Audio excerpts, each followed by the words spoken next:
So how do you decide what's right or wrong? I mean, really decide. Most of us, we've got this list of rules in our head, right? Don't lie, don't steal, be a good person. But what happens when those rules clash? Or when you're in a situation that's so messy, there's just no easy answer? Well, today we're going to look at an approach that says the answer isn't in some rule book, it's in how we think. All right, let's just dive right in with a tough one. Just imagine this for a second.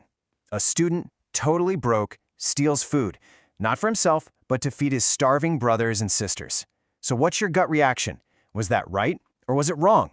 And, the fact that it's hard to answer, well, that's kind of the whole point. I mean, you can see both sides so clearly, can't you? On the one hand, you could argue that a human life, taking care of your family, that's way more important than a store's bottom line. It's an act of compassion, really. But then again, stealing is against the law, and if everyone just took what they needed, society would fall apart, right? We need rules. See how quickly this gets complicated? Okay, now here's where things get really interesting. With this approach, it honestly doesn't matter if you said right or wrong. The focus isn't on your final answer at all. It's all about the why, the reasoning you use to get there. And this really gets to the heart of it. We're not talking about memorizing some kind of moral code. It's about building a mental muscle.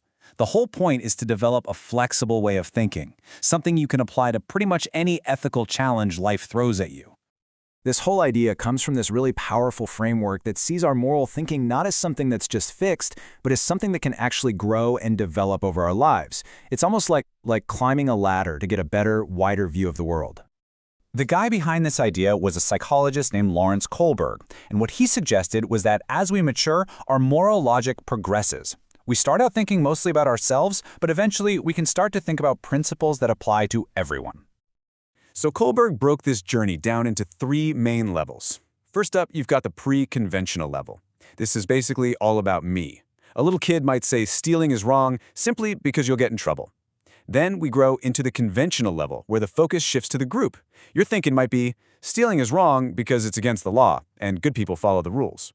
But at the highest level, the post-conventional, that's when you start wrestling with universal principles. You might say something like, look, while stealing is technically against the law, the universal principle of saving a human life has to come first here. You see that change? It's a journey from simple rules to some really complex, nuanced reasoning. So how in the world does someone actually, climb this ladder? Well, it doesn't happen from reading a book. It happens through talking about it, through being challenged, through real dialogue. And that means the role of the person guiding that conversation, whether it's a teacher, a parent, a manager, is absolutely crucial. Think about it like this: the difference between a judge and a coach. A judge, they just give you the verdict. They tell you the answer, case closed. But a coach? A coach doesn't run onto the field and play the game for you.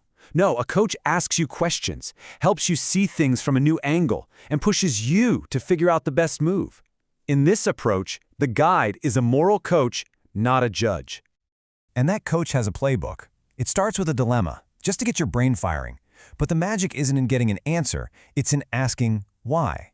Why do you think that? That's what uncovers the reasoning. And from there, the real dialogue starts, with the coach guiding the conversation, challenging those first thoughts, and finally, tying it all back to how you can use this in your actual life.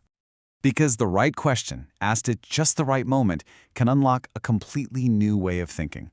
Seriously, the secret sauce here isn't giving answers, it's asking questions that help people find better answers for themselves. For example, a coach might ask this. It sounds so simple, but it's incredibly powerful. It forces you to zoom out from your own personal feelings and immediately consider the bigger picture, the societal impact. That question alone can push your thinking from being all about you to being about the group. Or they might hit you with a question like this one. This is designed to put 2 really important values in direct conflict. It makes you decide to prioritize what truly matters most. And that struggle, that tension you feel trying to answer, that's the workout. That's what builds that moral muscle and gets you thinking at that highest, post-conventional level. And this might be my favorite. A question like this is just brilliant because it totally rejects that black and white right versus wrong thinking. It pushes you to get creative, to look for a third way, a solution where you don't have to sacrifice one good thing for another, but can find a way to honor both. So, what does this all mean for you and me?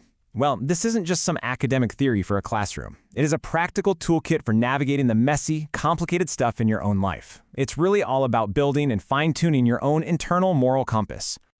And you can practice this every single day. Think of it like a workout for that compass. Maybe you role-play a tough conversation you need to have, or you could journal about a dilemma you're stuck on. Even when you're debating with friends, try shifting your goal from winning the argument to truly understanding their logic. Every single one of these is like a rep that strengthens your ability to see all sides of an issue. So here's the bottom line. The goal of all this isn't to hand you a map where every single right and wrong turn is already marked out for you. Nope. It's to give you the skills and the compass to navigate any terrain you find yourself in, so you can make decisions that aren't just right, but that are also wise and fair and just. So I'll leave you with this to think about. The next time life throws a real dilemma your way, one of those gray areas where the rules are blurry or they contradict each other, what are you going to rely on? The simple answer from the rulebook or the strength and clarity of your own moral reasoning?